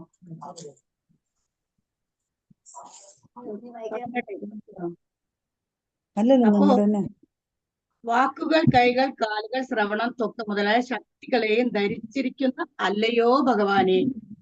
അതാണ് നമ്മളെ പഞ്ചേന്ദ്രിയങ്ങള്, പഞ്ചതത്വങ്ങള് എല്ലാം നമുക്ക് രാവിലെ കേട്ടു. അതുകൊണ്ട് പിന്നെ ഇവിടെ അതിനെപ്പറ്റി കൂടുതൽ വിശദീകരിച്ചിട്ട് സമയം കളയുന്നില്ല. നമ്മളെല്ലാരും ആ ഒരു മൂഡിൽ തന്നെയാ ഉള്ളത്. അപ്പോ ഈ കുട്ടി പ്രാർത്ഥിക്കുന്ന എന്താ പറഞ്ഞാൽ, അതായത് വാക്കുകള്, കാലുകള്, ശ്രവണം, ത്വക്ക് മുതലായ ശക്തികളെ ധരിച്ചിരിക്കുന്ന അല്ലയോ ഭഗവാനെ, എന്റെ അന്തർഭാഗത്ത് പ്രവേശിച്ചിട്ട് പ്രദർശനമായ എന്റെ മറ്റിന്ദ്രിയങ്ങളെയും ശക്തിയുള്ളതാക്കി തീർക്കുന്നുവോ. അന്തര്യാമിയായും സ്വരൂപനുമായ ആ നിന്ദിരൂപിക്ക് നമസ്കാരം. നമസ്കരിക്കണം ആദ്യം തന്നെ കുട്ടി. അതായത് എന്റെ ഇന്ദ്രിയങ്ങൾക്ക് എല്ലാ സത്വഗുണം രജോഗുണം എല്ലാത്തിലും ഭഗവാൻ അന്തര്യാമിയാണ്, ഉള്ളിലുണ്ട്. പിന്നെ ചിലപ്പോ നമുക്ക് ചിലപ്പോ തോന്നും എന്തുകൊണ്ടാ ഈ സത്വഗുണത്തിലും രജോ ഗുണത്തിലും തമോ ഗുണത്തിലും ഭഗവാൻ ഉണ്ടായിട്ട് കൂടി എന്തുകൊണ്ട് നമുക്ക് ഈ നമ്മുടെ ഇന്ദ്രിയങ്ങളെ നിയന്ത്രിക്കാൻ പറ്റുന്നില്ല എന്ന് പറഞ്ഞാൽ, അത് നമ്മൾ അതിൻ്റെതായ വിവരത്തില് അതിൻ്റെതായ അർത്ഥത്തില് നമ്മൾ സത്വഗുണങ്ങളെ തമോ ഗുണങ്ങളെ കാണുന്നില്ല. സത്വഗുണത്തില് കാണുന്നെങ്കിൽ നമ്മൾ ഭഗവാനോട് നമുക്ക് ഭക്തി ഉണ്ടെങ്കിലേ നമുക്ക് കാണാൻ പറ്റൂ. അപ്പൊ ഈ കുട്ടി അതാണ് ചോദിക്കുന്നത്, ചിത്സ്വരൂപനായ നിന്തിരുവടിക്ക് നമസ്കാരം. എല്ലാത്തിലും അന്തര്യാമിയായിരിക്കുന്ന ഭഗവാനെ, ഫസ്റ്റ് ശ്ലോകം, അന്തര്യാമിയായിരിക്കുന്ന ഭഗവാനെ നമസ്കാരം. രണ്ടാമത്തെ ശ്ലോകത്തിൽ എന്താ പറഞ്ഞ, സത്വം രജോ തമോ ഗുണപ്രധാനമായ മഹത്തത്വാദികൾക്ക് അവേന പ്രവേശിച്ചിട്ട് പുരുഷൻ എന്ന സംജ്ഞ സ്വീകരിച്ചു. അതായത് അതാ ഞാൻ പറഞ്ഞത്, സത്വഗുണത്തിലും ഭഗവാനുണ്ട്, തമോ ഗുണത്തിലുമുണ്ട്, രജോ ഗുണത്തിലുമുണ്ട്. പക്ഷേ അതിനെല്ലാം മായ കൊണ്ട് മറച്ച് ഭഗവാന്റെ മായ കൊണ്ട് നമുക്ക് അത് അറിയുന്നില്ല എന്നല്ല. അതുകൊണ്ടാണ് നമ്മൾ ഈ സത്വഗുണം അല്ലാതെ തമോ ഗുണക്കാരും രജോ ഗുണക്കാരും ആകുന്നുണ്ടെങ്കിൽ അത് നമ്മുടെ ഗുണത്തെ ഭഗവാന്റെ മായ കൊണ്ട് മറയ്ക്കുന്നു എന്നുള്ള അർത്ഥം നമ്മൾ മനസ്സിലാക്കണം. അങ്ങനെ ഇതിന് ഉദാഹരണം എന്താ പറഞ്ഞു നോക്കും, നല്ലൊരു ഉദാഹരണം. നമ്മുടെ ഭാഗവതം നമ്മൾ എന്തൊക്കെയാ പഠിപ്പിക്കുന്ന അറിയാവോ? ഇത് പറയുന്ന ഉദാഹരണം എന്താ പറഞ്ഞാല്, അനേകം ആകൃതിയോട് കൂടിയ മരക്കൊമ്പ്. അതെന്തിനാ മരക്കൊമ്പ് നമ്മൾ എന്താ ഉപയോഗിക്കുക? നിറയെ ഫർണിച്ചർ ഉണ്ടാക്കാൻ ഉപയോഗിക്കും, പിന്നീട് നമ്മൾ അഗ്നിയായിട്ടും ഉപയോഗിക്കും ഇല്ലേ? അന്ന് കാലത്തുള്ള അമ്മമാർക്കൊക്കെ അറിയാം, എന്നെമാരി എല്ലാവർക്കൊക്കെ അറിയാം. ചെറുപ്പകാലത്ത് മുതൽത്തട്ടെ നമ്മൾ എന്താ അഗ്നി ഉണ്ടാക്കണം, അടുപ്പില് കത്തിച്ചിട്ട് നമ്മൾ അഗ്നി ഉണ്ടാക്കും. പക്ഷേ ഈ അഗ്നി എങ്ങനെ വരുന്നു? വിറക് ഒന്നാണ്, എല്ലാം ഉണ്ടാകുന്ന അഗ്നിയും ഈ വിറകിൽ നിന്നാണ് വരുന്നത്. അത് എത്ര വിചിത്രമായ ഒരു ഉദാഹരണമാണ് നോക്കൂ ഭാഗവതം നമുക്ക് തരുന്ന രണ്ടാമത്തെ ശ്ലോകത്തില്. വിറകൊന്നാണെങ്കിലും അടുപ്പിൽ കത്തിക്കുന്ന വിറകിലുള്ള വ്യത്യാസം, വലിയ തടിയിട്ടാല് വലിയതായിട്ട് അഗ്നിയെ കാണും. ചെറിയൊരു തീപ്പെട്ടികളെ ഭഗവാനിലേക്ക് അങ്ങോട്ട് ഉരച്ച് ആ ഒരു തീയെ കത്തിക്കുമ്പോൾ ഇത്ര നേരമേ ഉള്ളൂ. അതേസമയം ഈ വിറക് നമ്മൾ അടുപ്പിൽ കത്തിക്കുമ്പോൾ ഒരു ദിവസം ഫുള്ളാ കത്തിക്കും ചില വീടുകളിൽ ഇല്ലേ? എന്തെങ്കിലുമൊക്കെ ഉണ്ടാവും, അവർക്ക് ഉണ്ടാക്കാം. വലിയ കുടുംബങ്ങളാവുമ്പോൾ ആ ഒരു വലിയൊരു വിറക് അതിൻ്റെതായ രൂപത്തില് അതിൻ്റെതായ ഗുണത്തില് അന്ന് മുഴുവനും കത്തിയെരിയും. അതേസമയം അതുപോലെ ഒരു വിറകിൽ നിന്നാണ്, അതുപോലത്തെ ഒരു മരത്തിൽ നിന്നാണ് ഈ തീപ്പെട്ടിക്കൊള്ളിയായ ചെറിയ ഒരിതും ഉണ്ടാക്കുന്നത്. അതെന്ത് ചെയ്യുന്നു? അതിന്റെ ഗുണത്തെ ആ ഒരു നിമിഷം കൊണ്ട്, ഒരു സെക്കൻഡ് കൊണ്ട് അത് മാറ്റുന്നു. ഇതാണ് ഇവിടെ കൊടുക്കുന്നത്. അതുപോലെ ആണ് നമ്മുടെ ജീവിതവും നമ്മൾ ചെയ്യണത് എന്ന് പറഞ്ഞിട്ടാണ്. ഇതില് വ്യാപ്തി എന്ത് വ്യത്യാസമാണോ നമ്മൾ ആലോചിക്കണം. വിറകിനും തീപ്പെട്ടിക്കൊള്ളിക്കുള്ള വ്യത്യാസം നമ്മൾ മനസ്സിലാക്കണം എന്നാണ്. അതുപോലെ എല്ലാ ജീവജാലങ്ങളിലും ഇത് എന്തുകൊണ്ട് ഭഗവാൻ ഇവിടെ വ്യാസഭഗവാൻ ഇവിടെ പറഞ്ഞാല്, നമ്മുടെ എല്ലാ ജീവജാലങ്ങളിലും ഭഗവാൻ ഉണ്ട്. പക്ഷേ ഭഗവാൻ ഓരോ ജീവജാലങ്ങളിലും ബഹുരൂപേണ, ഒരേ രൂപത്തിലല്ല നമ്മൾ ഭഗവാനെ ദർശിക്കാൻ കഴിയുക. നമുക്ക് എല്ലാ ജീവജാലങ്ങളിലും ഭഗവാൻ ഉണ്ടെന്ന് ബഹുരൂപേണ ഭഗവാൻ പ്രകാശിക്കുന്നു എന്ന് രണ്ടാമത്തെ ശ്ലോകത്തിൽ പറഞ്ഞു. അതുപോലെ വാഗാദികളെ, ഇന്ദ്രിയങ്ങളെ നിയന്ത്രിക്കുന്നത് അതിൻ്റെതായ ദേവന്മാർ. ഇപ്പൊ നമുക്കൊരു ചോദ്യം വരാം, മൂന്നാമത്തെ ശ്ലോകത്തിൽ പോകുമ്പോ തന്നെ അതിന് മുമ്പായിട്ട് തന്നെ ഇതിൽ തന്നെ പറയുന്നുണ്ട്, ഈ നമ്മുടെ ഇപ്പൊ വാക്ക്, തൊക്ക് ഇതെല്ലാം ഉണ്ടല്ലോ, അതിനൊക്കെ ഓരോ ദേവതമാരുണ്ടല്ലോ. അതൊക്കെ രാവിലെ നമ്മൾ സത്വഗുണം, രജോഗുണം, അതായത് നമ്മുടെ മഹത്വ തത്വങ്ങളിലൊക്കെ പറഞ്ഞു. ആകാശം, ഭൂമി അതെല്ലാം പറഞ്ഞു കഴിഞ്ഞില്ല. അപ്പൊ അതുകൊണ്ടാണ് പറയാത്തത്. അതിന് അവർക്കൊക്കെ ഓരോ ദേവതമാരും ഉണ്ട്. വരുണൻ, എന്തിനൊക്കെ പറഞ്ഞുവല്ലോ. അപ്പോ അവരൊക്കെ ഉണ്ടാവുമല്ലോ. പിന്നെ എന്തിനാണ് നമ്മൾ ഭഗവാൻ ഈ ഏകനായിട്ട് നമ്മുടെ ഇന്ദ്രിയത്തില് അല്ല ഈ ഇതില് പ്രവേശിച്ചത് എന്ന് പറഞ്ഞത് എന്ന് ചോദിച്ചു കഴിഞ്ഞാൽ, ഇന്ദ്രിയങ്ങളുടെ അടിസ്ഥാന ദേവതകളിൽ അങ്ങയുടെ ചിദംശം അടങ്ങിയിരിക്കുന്നു എന്ന് കാണിക്കാനാണ്. എന്തിനാ പറഞ്ഞാല് എല്ലാ ഇന്ദ്രിയങ്ങളിലും അതിൻ്റെതായ ദേവതകൾ ഉണ്ടായിരുന്നിട്ട് കൂടി ഭഗവാന്റെ അംശം അതിൽ അടങ്ങിയിരിക്കുന്നു എന്ന് കാണിക്കുന്നു. അപ്പൊ അങ്ങനെയുള്ള ഭഗവാനെ കുട്ടി വിളിക്കുന്ന നോക്കൂ, അങ്ങനെയുള്ള ഭഗവാനെ ഞാൻ നിന്നെ നമസ്കരിക്കുന്നു എന്ന് പറയാണ് രണ്ടാമത്തെ ശ്ലോകത്തിൽ. മൂന്നാമത്തെ ശ്ലോകത്തില് ഭഗവാനെ കുറെ പേര് കൊണ്ട് വിളിക്കുന്നുണ്ട് ഭഗവാനെ. നോക്കൂ, നമുക്ക് സഹസ്രനാമത്തില് കുറച്ചു നേരം നമുക്ക് പറയുമ്പോ തന്നെ അയ്യോ ഭഗവാൻ ഇത്രയൊക്കെ പേരുണ്ടോ, 1000 പേരുണ്ടല്ലോ, റിപ്പീറ്റഡ് ആയോ എന്നൊക്കെ നമുക്കൊരു സംശയങ്ങൾ. പക്ഷെ ഇവിടെ നോക്കൂ, ആ ബാലകൻ ഭഗവാനെ വിളിക്കുന്നത് മൂന്നാമത്തെ സ്തുതിയിൽ ഭഗവാൻ എങ്ങനെ വിളിക്കണ? ആർത്തബന്ധോ. ആർത്തബന്ധോ എന്ന് പറഞ്ഞാൽ എന്താണ്? ദുഃഖിതന്മാരുടെ ബന്ധുവായവനെ. ആര് ദുഃഖിക്കുന്നുവോ അവർക്ക് ബന്ധുവാണ്. അല്ലാണ്ട് സുഖപ്രാപ്തിയില് സുഖത്തോട് കൂടിയിട്ട് ചുറ്റി അടിച്ച് നടന്ന സമ്പത്തും സമൃദ്ധിയും ഉണ്ടായിട്ട് ഭഗവാനെ ഓർക്കാതിരിക്കുന്നവന് ബന്ധുവല്ല. ദുഃഖം കൊണ്ട് ഭഗവാനേന്ന് വിളിക്കുന്ന ആ ആത്മബന്ധുക്കൾ, അതുകൊണ്ടാണ് ഭഗവാൻ വിളിച്ചത് ആത്മബന്ധു എന്ന് വിളിച്ചു ഭഗവാനെ. എന്താ അറിയൂ, ദുഃഖിക്കുന്ന ആർക്കും ഭഗവാൻ അടുത്തുണ്ട്. ഇന്നല്ലെങ്കിൽ നാളെ നമുക്ക് നമ്മുടെ ആ ദുഃഖത്തിന് ഒരു അറുതി, അതായത് ഒരു സമാധാനം ഭഗവാൻ തരും എന്നുള്ളത് ഈ കുട്ടി ചെറുപ്പത്തിലെ മനസ്സിലാക്കി. കാരണം എന്താ പറയൂ, കുട്ടിയുടെ അമ്മ കുട്ടിയോട് പറഞ്ഞു കൊടുത്ത എന്താ അറിയൂ, ഇന്ന് നീ അനുഭവിക്കുന്ന ഈ ദുഃഖം ഉണ്ടല്ലോ മോനെ, ഇത് നാളെ നിനക്ക് ഉണ്ടാവില്ല. കാരണം നീ ഭഗവാനെ പ്രാർത്ഥിക്കൂ, ഭഗവാനെ വിളിക്കൂ. ഭഗവാനെ വിളിച്ചാൽ ഭഗവാൻ നിന്നെ ഏത് വിധത്തില് നിനക്ക് നല്ലത് ചെയ്യണം എന്നുള്ളത് എന്നെക്കാളും ആ ഭഗവാനാണ് അറിയാന്ന്. അതായത് തന്റെ ഗ്രഹത്തിൽ നിന്ന് കിട്ടിയ ഉപദേശമാണ് ഈ കുട്ടിയെ ഇങ്ങനെ ഭഗവാനെ പ്രാർത്ഥിക്കാനുള്ള അവസരങ്ങൾ കൊടുക്കുന്നത്. ആത്മബന്ധോന്ന് അങ്ങനെയല്ലേ നമ്മൾ വിളിക്കേണ്ടത് ഭഗവാനെ, ആത്മബന്ധോ. കാരണം എന്താ പറയുക, നമുക്ക് ദുഃഖമുണ്ട്. കാരണം നമ്മള് ഈ ഇന്ദ്രിയങ്ങളിലാണ് ജീവിക്കുന്നത്. ശരീരമുണ്ട്, ഇന്ദ്രിയം ഉണ്ട് നമുക്ക്. എന്തായാലും മനസ്സ് പക്ഷെ നമ്മൾ ചിലപ്പോ ഭഗവാനിലേക്കൊക്കെ അങ്ങോട്ട് അർപ്പിക്കും. ഞാൻ ഭഗവാനെ ഞാൻ നിനക്ക് അർപ്പിച്ചില്ലേ എന്റെ മനസ്സെന്നൊക്കെ നമ്മള് ഡയലോഗ് അങ്ങോട്ട് പഠിക്കും. പക്ഷെ നമ്മൾക്ക് അടുത്ത നിമിഷം ഒരു കല്ലെ തട്ടി കാലൊന്ന് മുറിഞ്ഞു വെച്ചു, എന്റെ കൃഷ്ണ എന്നോട് ഇത് വേണമായിരുന്നോ, അടുത്ത നിമിഷം നമ്മള് ഭഗവാനെ പറ്റി പറയാൻ പോകും. അപ്പോ അങ്ങനെ ദുഃഖം വരുന്ന സമയത്ത് ആർത്തബന്ധം എന്ന് വിളിക്കാനുള്ള പരിശീലനം കിട്ടിയ കുട്ടിയാണ് ധ്രുവൻ. ഇപ്പോ അടുത്ത് ബ്രഹ്മാവിന് സൃഷ്ടി സാമർത്ഥ്യം സിദ്ധിച്ചത്. പിന്നെ അടുത്ത് പറയുന്നത് എന്താന്ന് നോക്കൂ, ബ്രഹ്മാവിനെ സൃഷ്ടിക്കാനുള്ള സാമർത്ഥ്യം കിട്ടിയത് എവിടെന്നാ പറഞ്ഞാല് അങ്ങ് കാരണമാണ്. ഭഗവാനോട് പറയാണ് അങ്ങ് നിമിത്തമാണ്. ബ്രഹ്മാവ് നിന്തിരുവടിയിൽ നിന്ന് ജനിച്ചുവെങ്കിലും അങ്ങേ കാണാതെ വിഷമിച്ച് അങ്ങയെ ശരണം പ്രാപിച്ചു. ഭാഗവതത്തിൽ വരുന്നില്ലേ, തപാ പറഞ്ഞിട്ട് ബ്രഹ്മാവേ ഭഗവാനെ തേടിപ്പോയില്ലേ. അപ്പോൾ അങ്ങയെ ലയിച്ചിരിക്കുന്ന ലോകത്തെയും കണ്ടു. അങ്ങനെ പോയപ്പോ ഉറങ്ങി ഉണർന്നവൻ എന്ന പോലെ സൃഷ്ടി വ്യാപാരത്തിൽ ഏർപ്പെട്ടു. അതാണ് തപതം എന്ന ശ്ലോകം ഓർക്കുക. ആകയാൽ ബ്രഹ്മാദി ദേവന്മാർക്ക് പോലും അങ്ങയുടെ പാദമൂലം മാത്രമാണ് ശരണം. അങ്ങയെ മറക്കുന്നവൻ കൃതജ്ഞൻ എന്നർത്ഥം.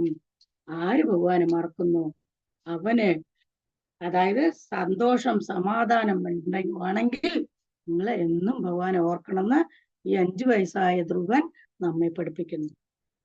ഈ അടുത്ത 4-ാമത്തെ സ്തുതിയില് ജനന മരണങ്ങളിൽ നിന്ന് മോചിപ്പിക്കുന്ന കൽപ്പതരുവായ അങ്ങയെ സ്മരിക്കാതെ, ജനനമുണ്ട് മരണമുണ്ട്, നമുക്ക് ജനിച്ചാൽ മരണമുണ്ട് ജീവിതത്തില് ഇല്ലേ.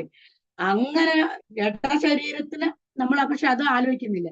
ഈ ജഡശരീരം ഉണ്ടല്ലോ, ഈ ശരീരത്തിന് ജഡമാണിത്, അടുത്ത നിമിഷം വീഴും, അത് നമുക്ക് അറിയാം. എന്നിട്ട് കൂടി ഇന്ദ്രിയ സുഖങ്ങളിൽ നമ്മൾ ആഗ്രഹിക്കുന്നു ഇല്ലേ. ഇന്ദ്രിയ സുഖങ്ങളാണ് നമുക്ക് വേണ്ടത്. കാരണം എന്താ, നമ്മുടെ മനസ്സില് അതിന്റെ ഭഗവാനിലേക്ക് എത്തണം എന്നുള്ള ചിന്ത വരണമെങ്കിൽ നമ്മള് ഭഗവാനായിട്ട് ഒന്നായി ചേരണം. അപ്പൊ നമ്മുടെ ഈ ശരീരത്തിൻ്റെതായ ഈ ജഡശരീരത്തിനെ വിടാനുള്ള നമുക്ക് വിരക്തി വരണം എന്നുള്ളതാണ് ഈ 4-ാമത്തെ സ്തുതിയില് പറഞ്ഞത്. അപ്പൊ അതിനൊരു ഇതുകൂടെ ഉദാഹരണം എന്താ പറഞ്ഞ, ഉന്നതമായ മനുഷ്യജന്മം ലഭിക്കുന്ന തുച്ഛമായ വിഷയസുഖം നരകതുല്യം ജീവിക്കുന്ന പ്രാണികൾക്കും ലഭിക്കുന്നു പറയുന്നുണ്ട്. അപ്പൊ നമ്മൾ മനുഷ്യരായി ജനിച്ചത് എത്ര 1000 ജന്മങ്ങള് കഴിഞ്ഞിട്ടാ, എത്ര യോനിയില് ജനിച്ച് ജനിച്ച് ജനിച്ച് മരിച്ചിട്ടല്ലയോ നമുക്ക് ഈ മനുഷ്യജന്മം കിട്ടിയിരിക്കുന്നത്. അതിന് നമ്മൾ എന്ത് ചെയ്യണമെന്ന് പറഞ്ഞാല് ഈ മനുഷ്യജന്മത്തിന്റെ പ്രധാന കാരണത്തെ ഇവിടെ എടുത്ത് പറയാണ് ഈ 4-ാമത്തെ ശ്ലോകത്തില്. അതുകൊണ്ട് പുണ്യമായ ഈ മനുഷ്യജന്മം കിട്ടിയത് നമ്മെ പ്രത്യേകം ഓർമ്മിപ്പിക്കുന്നു. കാരണം ഇത് നിഷ്ഫലമാക്കി കളയരുതേ. നമ്മളോട് പറയാണ്, 5 വയസ്സായ ധ്രുവൻ നമ്മളോട് പറയുന്നു, നിങ്ങൾക്ക് കിട്ടിയ ഈ മനുഷ്യജന്മത്തെ ഒരു കാരണവശാലും നിഷ്ഫലമാക്കി കളയരുത് എന്ന് പ്രാർത്ഥിക്കുന്നു. അടുത്ത ശ്ലോകത്തിൽ എന്താ പറഞ്ഞ, ഞാൻ ശ്ലോകം വായിക്കാൻ സൗകര്യപ്പെടുന്നില്ല എന്ന് ആരും ഒന്നും വിചാരിക്കരുത്. കാരണം പ്രത്യേകം പറഞ്ഞിട്ടുണ്ട് 1/2 മണിക്കൂറാണെന്ന്, അതുകൊണ്ടാണ് കേട്ടോ. അപ്പോ ഇപ്പൊ വായിച്ചു കഴിഞ്ഞേ ഉള്ളൂ ശ്ലോകങ്ങളെല്ലാം. അതുകൊണ്ടാണ്. അല്ലെങ്കിൽ എനിക്ക് ഓരോരോ ശ്ലോകം ഇങ്ങനെ വായിക്കണം ഉണ്ടായിരുന്നു മനസ്സിന്റെ ഉള്ളിൽ. 12 ശ്ലോകമല്ലേ ഉള്ളൂ, അതുകൊണ്ട് അത് വായിക്കാനും. പക്ഷേ സമയപരിധി ഉണ്ടല്ലോ, നമ്മളെല്ലാം നോക്കണമല്ലോ. അപ്പൊ അടുത്ത, ശരീരികൾക്ക് അങ്ങയുടെ പാദഭജനം കൊണ്ടോ അങ്ങയുടെ ഭക്തന്മാർക്ക് ഒപ്പം വരുന്ന അങ്ങയുടെ കഥകൾ കേൾക്കുന്നത് കൊണ്ടോ ലഭിക്കുന്ന ആത്മനിർവൃതി സ്വരൂപ ബ്രഹ്മത്തിലിരിക്കുന്നവർക്ക് പോലും കിട്ടുന്നില്ല. ആരാ ഈ സ്വരൂപ ബ്രഹ്മത്തെ നമുക്ക് കാണാം കുംഭമേളയില്. അതാണ് എവിടെ നിന്ന് വന്നു ഇവരെല്ലാം? ഇവരെവിടെയാണ്? ഇത്രയ്ക്കും അഘോരികള്, സന്യാസിമാര്, അവർക്ക് പോലും കിട്ടാത്ത, അതായത് കിട്ടാത്ത സൗഭാഗ്യം നമ്മളെ മാറി പ്രാർത്ഥിക്കുന്നവർക്കും സത്സംഗം കൊണ്ട്, അതാണ് ഇവിടുത്തെ മെയിൻ നമ്മൾ ആർക്കുണ്ട്. അതായത് ഭജന കൊണ്ട്. നമ്മുടെ ഭാഗവതോപാസന ചെയ്യുന്ന ഒരു ഭജന തന്നെ നമുക്കറിയാലോ, 5:30 മണിയായ എങ്ങനെയെന്നറിയില്ല നമ്മൾ എണീറ്റുള്ളൂ, ഇല്ലേ? കാരണം തിരുമേനിയുടെ മിസ്സായാലോ, ആ പറയുന്ന ജരസ്തുതിയും അതുമെല്ലാം നമുക്ക് മിസ്സായാലോ എന്നുള്ള നമ്മുടെ അന്തര്യാമിയായിട്ടിരിക്കുന്ന ഭഗവാൻ നമ്മളെ അങ്ങോട്ട് ഉണർത്തുക. ഇത് ഭജനയാണ്, ഇത് ഭജനയിൽ നമ്മൾ പങ്കെടുത്താവണം എന്നുള്ളത്. ചിലപ്പോ ഒക്കെ നമ്മൾ മ്യൂട്ടിൽ ഇരുന്നിട്ടുണ്ടാവും, ചിലപ്പോ ഒന്നും പിക്ചറിൽ വന്നിട്ടുണ്ടാവില്ല. അതുകൊണ്ട് എല്ലാവർക്കും അവര് വരാറുണ്ടോ എന്നൊക്കെ നമുക്ക് സംശയം തോന്നാറുണ്ട്. പക്ഷേ അധികം പേര് നമ്മുടെ ഭജന ഗ്രൂപ്പിലുള്ളവരെല്ലാവരും ഇത് ചെയ്യുന്നുണ്ട് എന്നുള്ളതാണ്. അതാണ് നിത്യേന ഉപാസന. തിരുമേനി നമുക്ക് പഠിപ്പിച്ചൊരു കാര്യം അതാണ്. നിത്യേന ഉപാസന. നമുക്ക് ചിലപ്പോ ഞാൻ വാട്സപ്പിൽ നോക്കുമ്പോ ഉപാസന ഉണ്ടായിരിക്കുന്നതല്ല, പക്ഷെ ഉപാസന ഉണ്ടായിരിക്കുന്ന കുറച്ച് തോന്നും. ആ സമയം ഒന്ന് ആസ് ഇറ്റ് ഈസ് നമ്മൾ എഴുതിട്ടു. കാരണം നമ്മുടെ അന്ധകരണം നമ്മളോട് പറഞ്ഞു, ഭജന ജനങ്ങളായിട്ടുള്ള സംഗമം, സത്സംഗം നിനക്ക് അത്യാവശ്യമാണ്. അത് നമ്മളെ കാണിക്കുകയാണ്. അതാണ് ഇവിടെ പറയുന്നത്. 5:30 മണിക്ക് തുടങ്ങി നമ്മൾ ഭജന പറ്റി പറഞ്ഞു. ഇപ്പോ നമുക്കിവിടെ എന്താ കിട്ടുന്നത്? സത്സംഗമാ.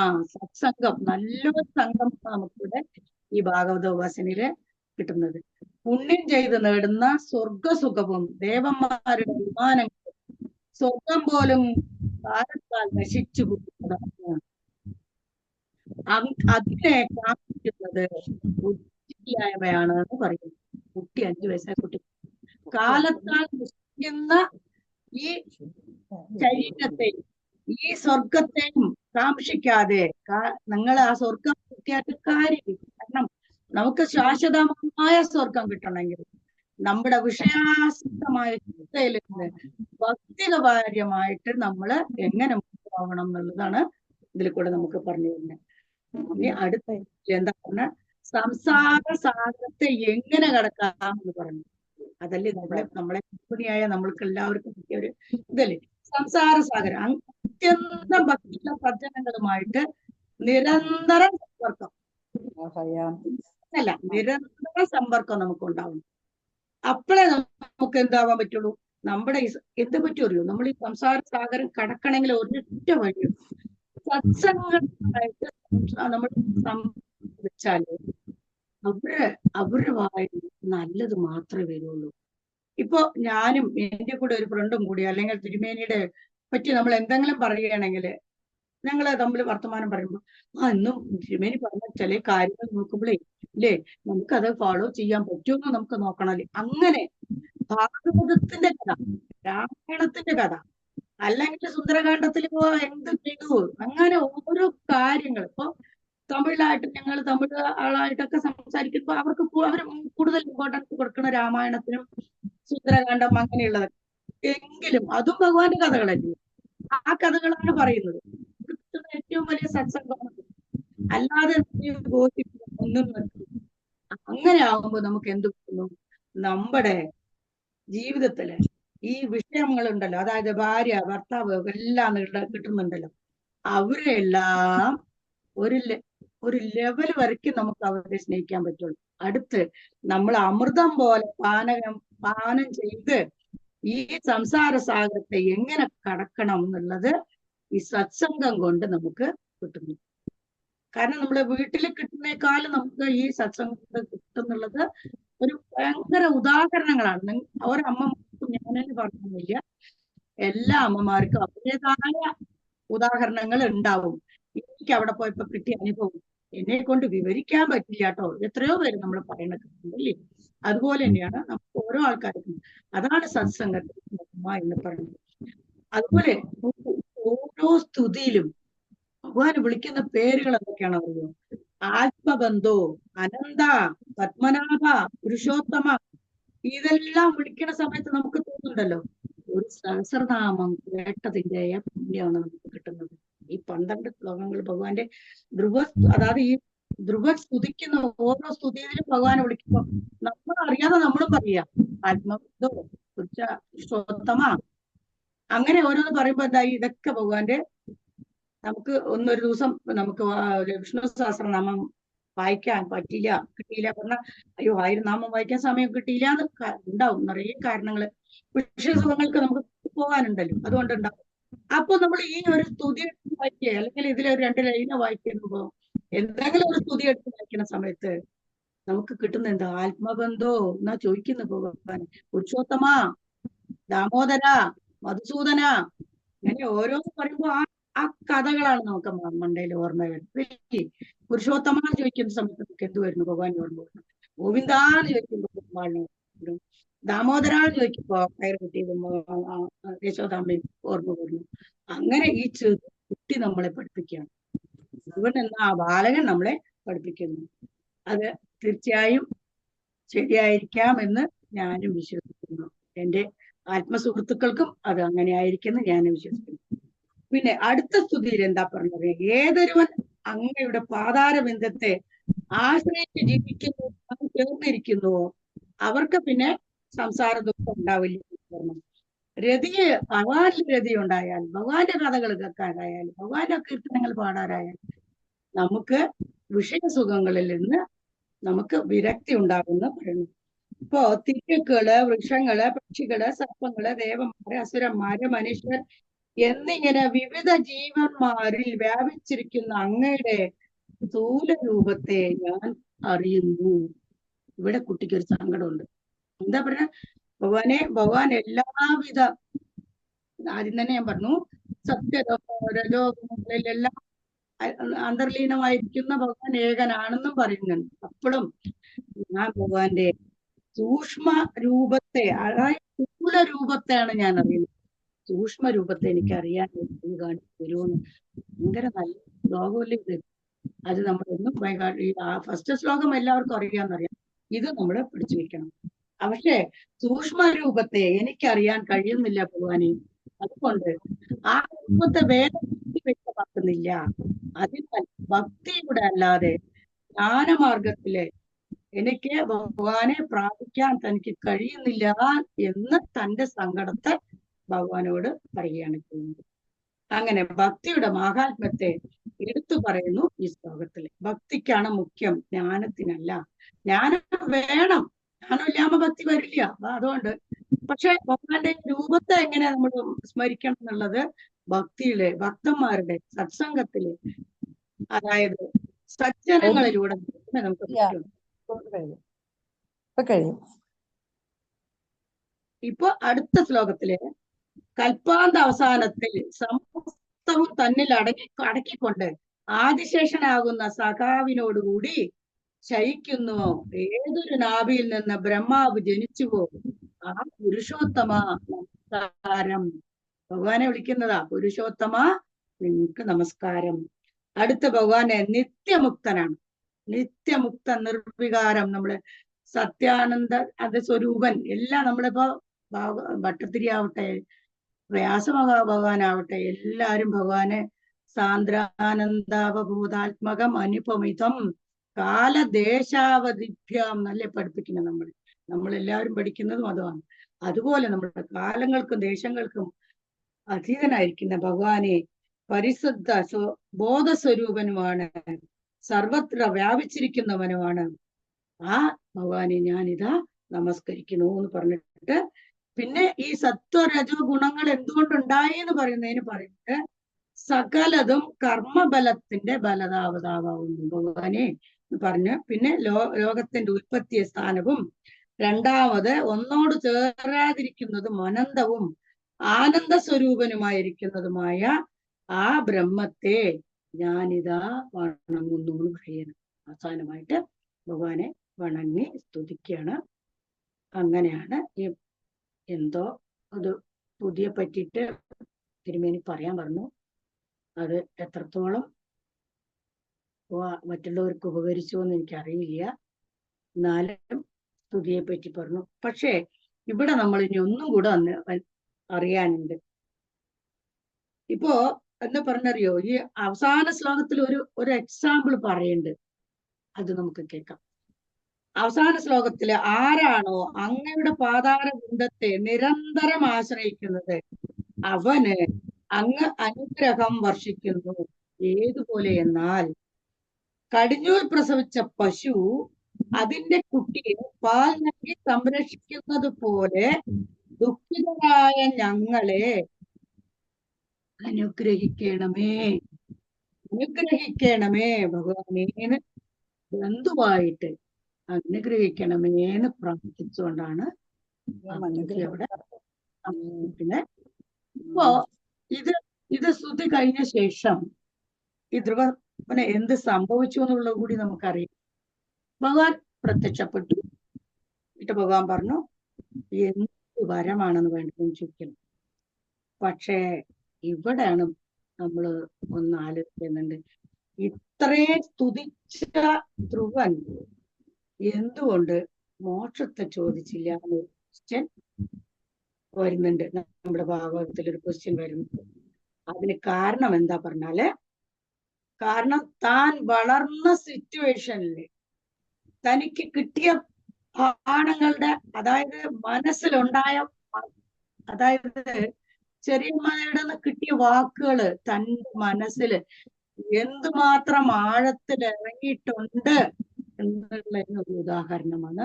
മോക്ഷം ചോദിക്കാമേ 36 വർഷം രാജഭരണമാണ് ചോദിച്ചത്. കണ്ടോ, ഭൗതികത്തിലേക്ക് പോയില്ലേ. ഭഗവാനെ ദർശിച്ചിട്ട് ആ ഭഗവാനോട് തനിക്ക് എന്ത്. പക്ഷെ ഇവിടെയാണ് നമുക്ക് പ്രഹ്ലാദനും ധ്രുവനും തമ്മിലുള്ള.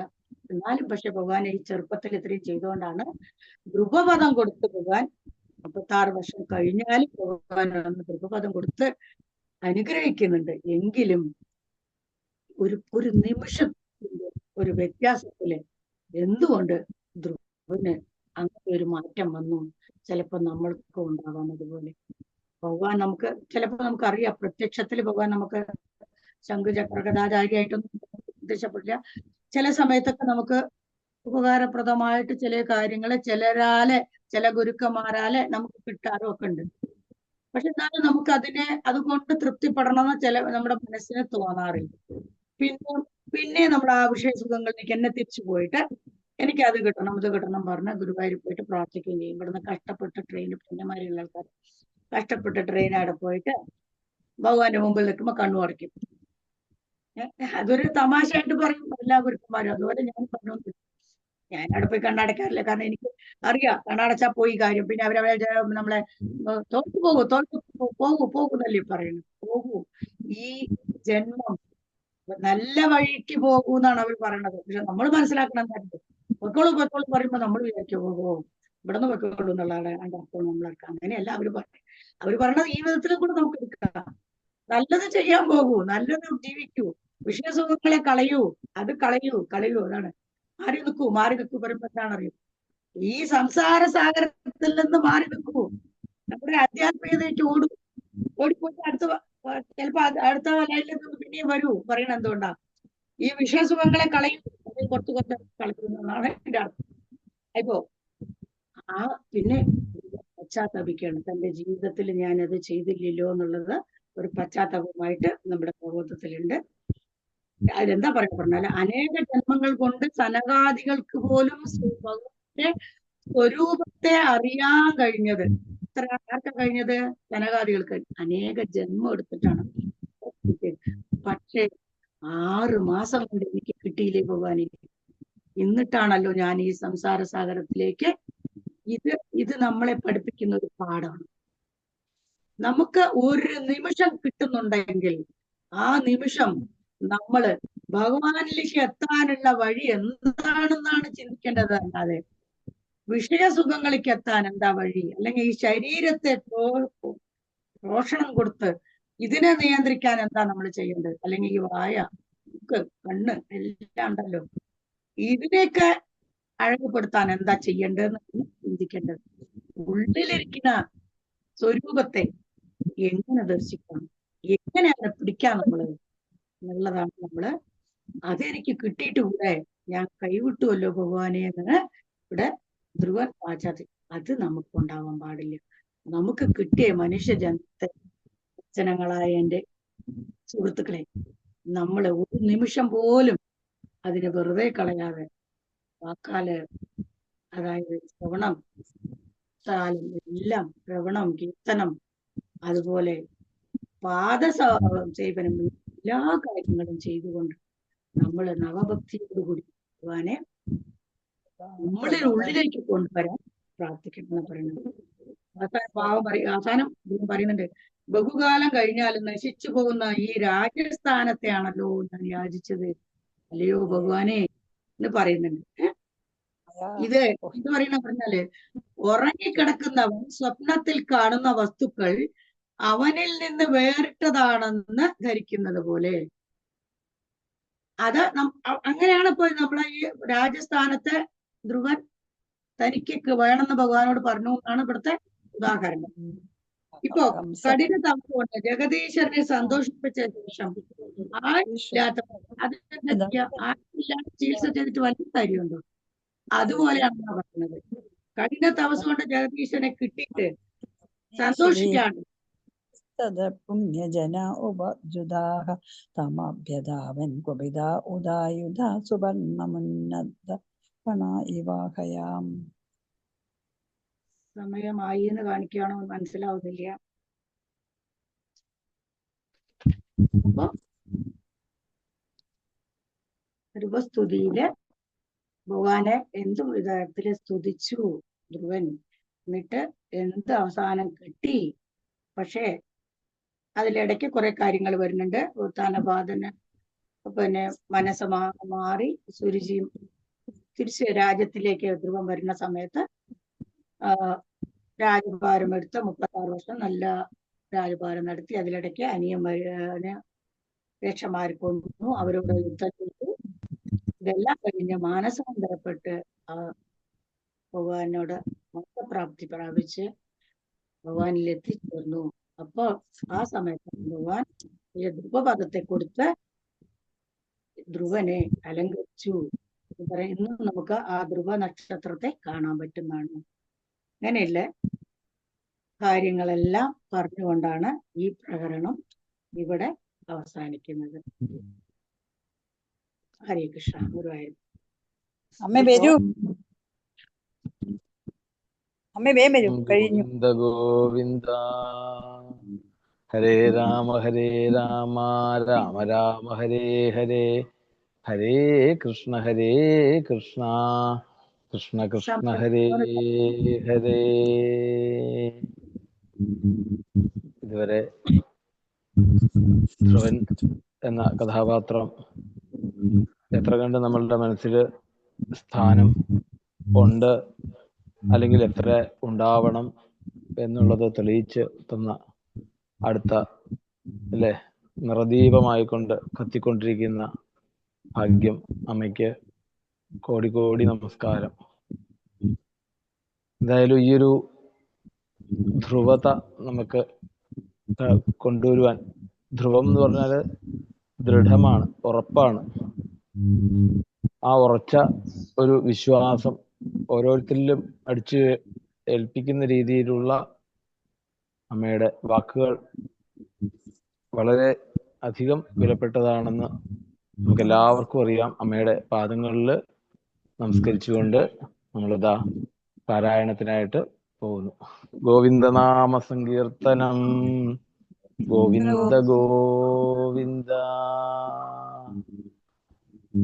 ഹരേ രാമ രാമ രാമ ഹരേ ഹരേ, ഹരേ കൃഷ്ണ കൃഷ്ണ കൃഷ്ണ ഹരേ ഹരേ. ഗോവിന്ദനാമ സങ്കീർത്തനം.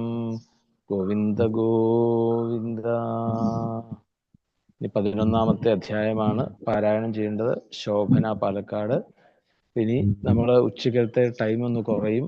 വിശ്രമത്തിൻ്റെ സമയം ഒന്ന് കുറയും. ഉച്ചയ്ക്കുള്ള ഭാഗങ്ങൾ മുഴുവൻ പാരായണം ചെയ്തതിന് ശേഷമേ നമ്മൾ ദിവാരാധന വെച്ച് നാരായണീയത്തിലേക്ക് വരുള്ളൂ. അത് പ്രത്യേകം ശ്രദ്ധിക്കുക. പരമാവധിയൊക്കെ നിങ്ങൾ തെറ്റ് കൂടാതെ കുറച്ച് വേഗതയിൽ വായിക്കണമെന്ന് പ്രത്യേകം ഓർമ്മിപ്പിക്കുന്നു. ഗോവിന്ദനാമ സങ്കീർത്തനം. ഗോവിന്ദ ഗോവിന്ദ.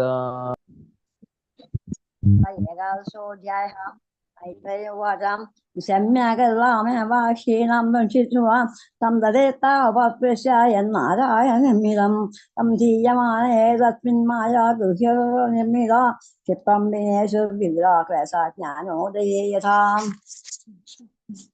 तस्या शास्त्रं धनुषि प्रयुज्यता सुवर्णपङ्खाकलहं सवाससां नेसदा विशुद्युषद्वेदं यथा वनं विमलवासिखण्डिनाः तैश्चिग्मसारे पतने श्रीमुखैस्त्रिस्ततः पुण्यजना उपद्युतां ममभ्यधावन् कुपिता उदायुधा सुवर्णमुन्नतवनाविवाहय सदान् बृहत्करी अभिवधावतो मथे नृगत्तबाहुशिरोधरावरान् ननाय लोकं परमार्थमण्डलं विजयमुद्धसेदसां तान् हन्यमानान् अभिवीक्ष्य गुह्यगान् ननागरसचित्तरसेन भूरिश औतानपादिं कृपया पितामहो मनोर्जगादपगदप्सः शिभीं मनोरुवाचाम् अलं मत्सारियोषेणादं तमोद्वारेण पात्मना येन पुण्यजनाने जनानेतान् अवधीत्वमनागसाम् आत्मकुलोचितं तदा कर्मैतत्सत् विगर्हितं ततो यदोदेशावान् आनामारब्धस्ते कृतैरसाम् अन्ये कस्यापराधेन स्वसङ्कल्पहो हवा प्रादुर्वधाभिहस्तेन त्वयाङ्गप्राधिवत्सला नायं मार्गो हि साधूनां श्रीकेशानुवर्तिनां यदात्मानं परागृह्य पशुभूतवैशसं सर्वभूतात्मभावेन भूतावासं हरिं भवान् आराध्यापादुराराध्यं विष्णोः परमं पदं सत्त्वं हरेरनुद्याता तत्त्वं सामविसम्मदा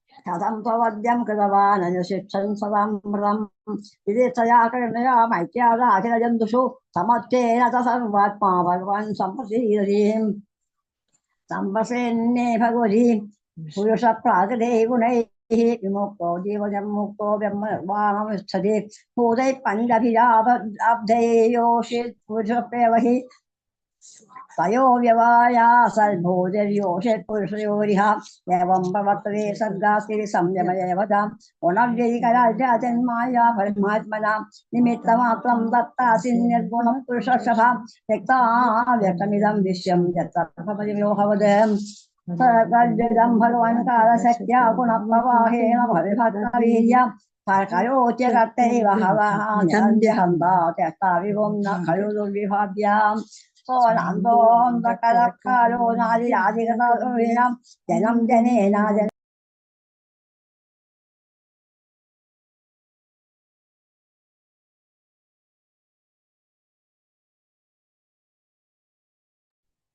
മ്യൂട്ടിലായല്ലോ അമ്മേ. ആ മ്യൂട്ടൊന്ന് മാറ്റണേ. ഹരേ രാമ ഹരേ രാമ. ആ മ്യൂട്ടൊന്ന് മാറ്റി. വായിച്ചോളൂ. മ്യൂട്ടില്